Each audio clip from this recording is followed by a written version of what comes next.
Friends, मैं हूं advocate Nitish Banka. आप हैं मेरे YouTube channel let's speak legal में। दोस्तों, आज मैं आपको ये बताने जा रहा हूं बात कि 498A का क्रिमिनल केस आपके ऊपर क्यों डाला जाता है, क्या रीज़न है वाइफ साइड आपके ऊपर 498A का केस फाइल करती है। द रीज़न है पैसा, आपसे ज़्यादा से ज़्यादा पैसा एक्सटॉर्ट करना है।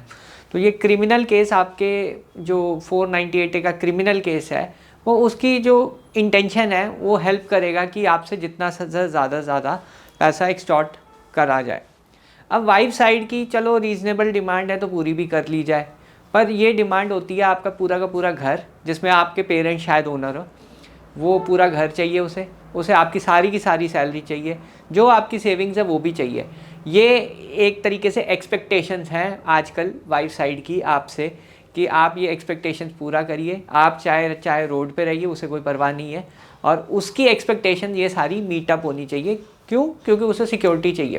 देखिए, काम नहीं करना है, काम तो बिल्कुल ही नहीं करना है, एफर्ट तो बिल्कुल ही नहीं मारना है।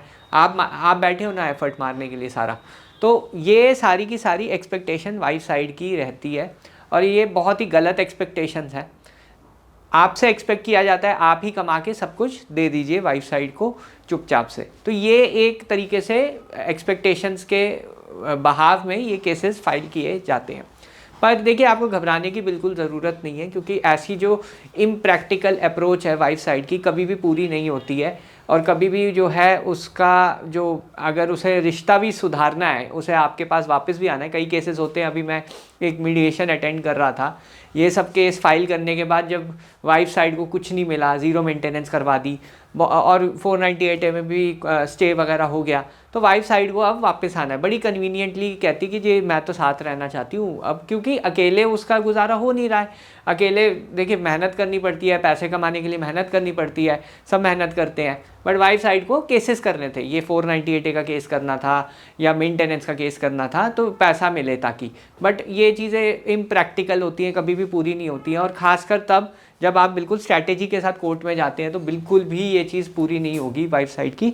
ये मैंने प्रैक्टिकली नोट भी किया है, और कई केसेस में हमने जो है ये इम्प्रैक्टिकल वे से वाइफ साइड को बिल्कुल ही ख़त्म कर दिया है। तो एक तरीके से इम्प्रैक्टिकल एक्सपेक्टेशंस जो वाइफ साइड रखती है हस्बैंड साइड से, और फिर सोचती है कि रिश्ता जो है सुधर जाएगा, साथ रहने लग जाएगा हस्बैंड, ऐसा होता नहीं है। तो हमने तो खास जो वो केस था उसमें बिल्कुल मना कर दिया कि हमें तो साथ रहना नहीं है, हम केसेस लड़ेंगे, क्योंकि हमारे जो केसेस हैं वो स्ट्रैटेजी पे बेस्ड हैं और वो चीज़ें काम करेंगी।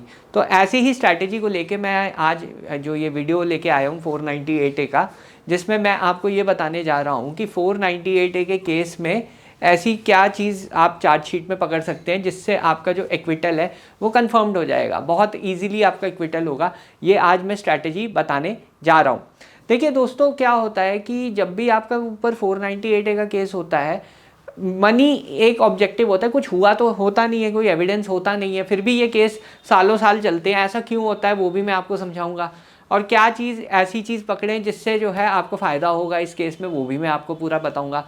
इससे पहले आप मेरे को कमेंट कीजिए क्या मैं सही हूँ कि ये सारे केसेस आपके ऊपर सिर्फ पैसे के लिए ही फाइल किए गए हैं, आपसे सिर्फ पैसा ही एक्सटॉर्ट करना है, जल्दी पैसा आए और बहुत ज़्यादा पैसा आए, क्योंकि ये 498A का केस आपके ऊपर डाला हुआ है। क्या ऐसी एक्सपेक्टेशंस आपके केस में भी हैं? आप कमेंट करके बताइए, क्योंकि जेन्युइन तो होते नहीं है। 90% केसेस जो है ये जेन्युइन नहीं होते, इवन कोर्ट्स भी ये मानते हैं।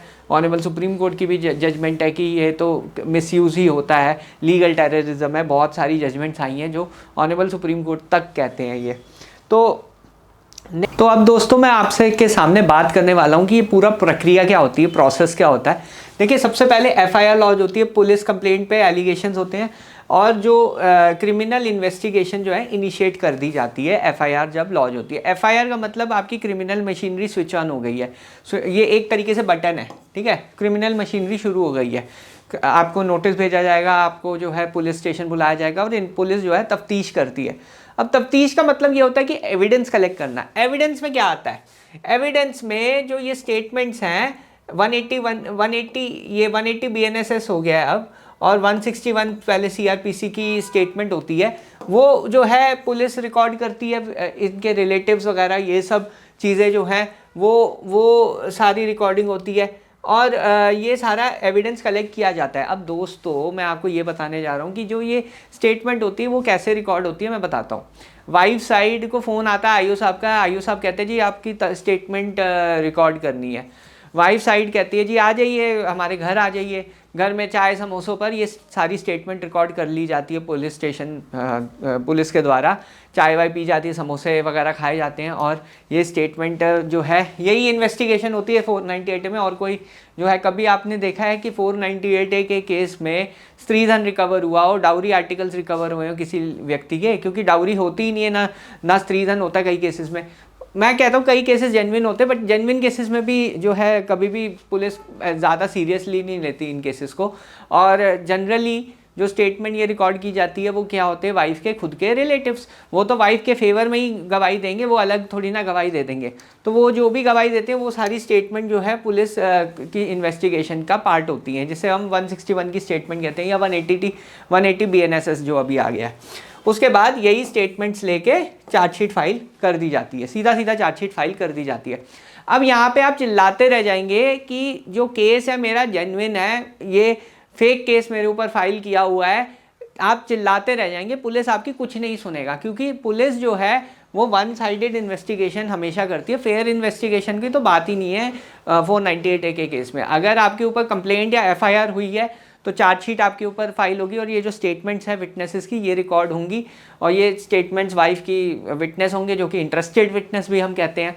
ये सारी जो है आपके अगेंस्ट ही गवाही देंगे, और आपके खिलाफ एक केस पुलिस खड़ा कर देगी। पुलिस को केस से मतलब है कि पुलिस केस बनता है या नहीं बनता है। अभी वो ये नहीं देखेगा कि आप कितने सच्चे हो, आप वाइफ के पास कोई जेन्युइन एविडेंस है या नहीं है। उसके बाप या उसका जो भाई है, उसकी बहन है, सब जो है गवाही पुलिस को दे देते हैं, बोल देते हैं हाँ जी मेरी बहन के साथ हुई है क्रूअल्टी, हाँ जी मेरी बेटी के साथ क्रूअल्टी हुई है, ये हुआ है, दहेज मांगा गया है, ये सब स्टेटमेंट जो है आ जाती है। तो ये सब स्टेटमेंट फाइल करने के बाद चार्जशीट फाइल हो जाती है, और आपका बिल्कुल भी सुना नहीं जाता। ये तो हश्न है 498A के केस में जो है FIR वगैरह का। अब देखिए बात जब कोर्ट में पहुंचती है तब क्या होता है। देखिए सबसे पहले चार्जशीट फाइल हो जाती है। जब चार्जशीट फाइल हो गई वही रटी रटाई स्टेटमेंट्स फाइल होती हैं, और चार्जशीट पूरी की पूरी फाइल हो जाती है। अब यहाँ पे भी आप बोलते रह जाएंगे कि जी मैं बेगुनाह हूँ, मैं मत करिए फाइल चार्जशीट, केस नहीं बनता है, बट पुलिस नहीं सुनेगी आपकी बिल्कुल भी, तो चार्जशीट बिल्कुल फाइल हो जाएगी आपके अगेंस्ट। फिर कोर्ट जो है कॉग्निजेंस, ज़्यादा से ज़्यादा आपके जो पेरेंट्स हैं उसको आउट कर सकती है पुलिस अगर चाहे तो, बट वो कई केसेस में वो भी नहीं होता है।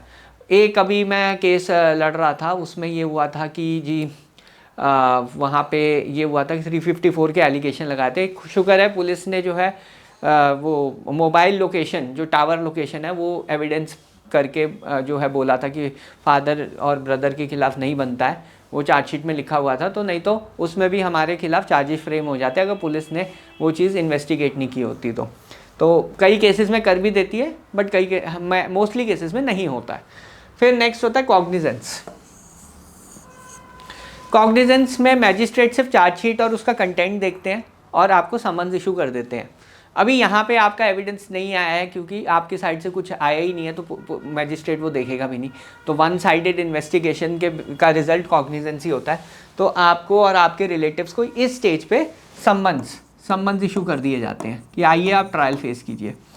अब यहाँ पे आपका थोड़ा बहुत से होता है डिस्चार्ज पे। कई केसेस में हमने डिस्चार्ज लिया है, हस्बैंड का भी लिया है।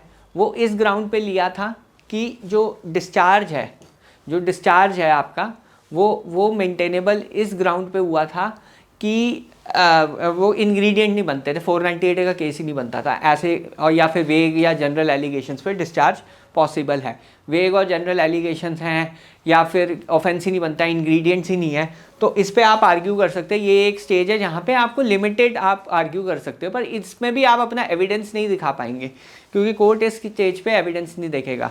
और जो पुलिस की स्टेटमेंट है वो भी नहीं देखेगा कोर्ट अभी, क्योंकि वो जो है एविडेंस स्टेज पे कवर होगी। अब यहाँ पे कंप्लेनेंट आती है, वो अपना वर्जन लिख देती है, पूरा वर्जन बता देती है कोर्ट को कि ये मेरे साथ ये हुआ।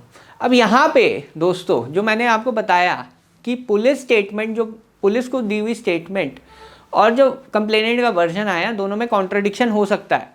ये आपके वकील साहब का यहाँ पे काम आता है कि वो कॉन्ट्रडिक्शन को पॉइंट आउट करके कोर्ट के सामने रखें। नहीं तो पुलिस स्टेटमेंट की कोई एविडेंशियरी वैल्यू वैसे नहीं होती, सिर्फ कॉन्ट्रडिक्शन के लिए आप उसे यूज़ कर सकते हैं। आप दिखा सकते हैं विटनेस को कि आपने बोला था कि 20 ग्राम सोना दिया, 20 ग्राम सोना दिया शादी में, आपने अपनी कंप्लेंट में कहा और पुलिस को कहा यहाँ पे आप 10 ग्राम कह रही है, कौन सी बात सही है। तो यहाँ पे आप कन्फ्रंट करा सकते हैं ऐसी कॉन्ट्रडिक्शंस अगर आती हैं, अगर वर्जन ही दूसरा है या इम्प्रूवमेंट की है।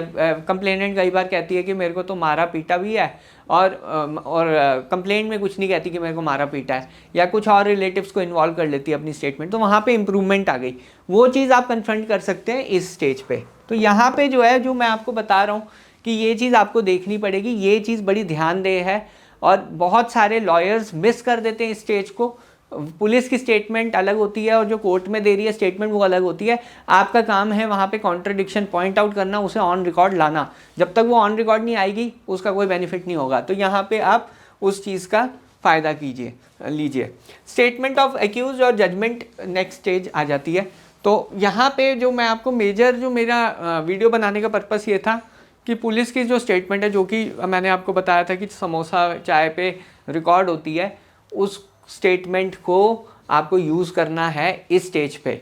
जब आप इस स्टेज पे यूज़ करेंगे, एविडेंस स्टेज पे, तो आपके लिए बेनिफिशियल होगा, आपका एक्विटल पक्का हो जाएगा। बहरहाल वीडियो देखने के लिए बहुत बहुत धन्यवाद। Thank you very much.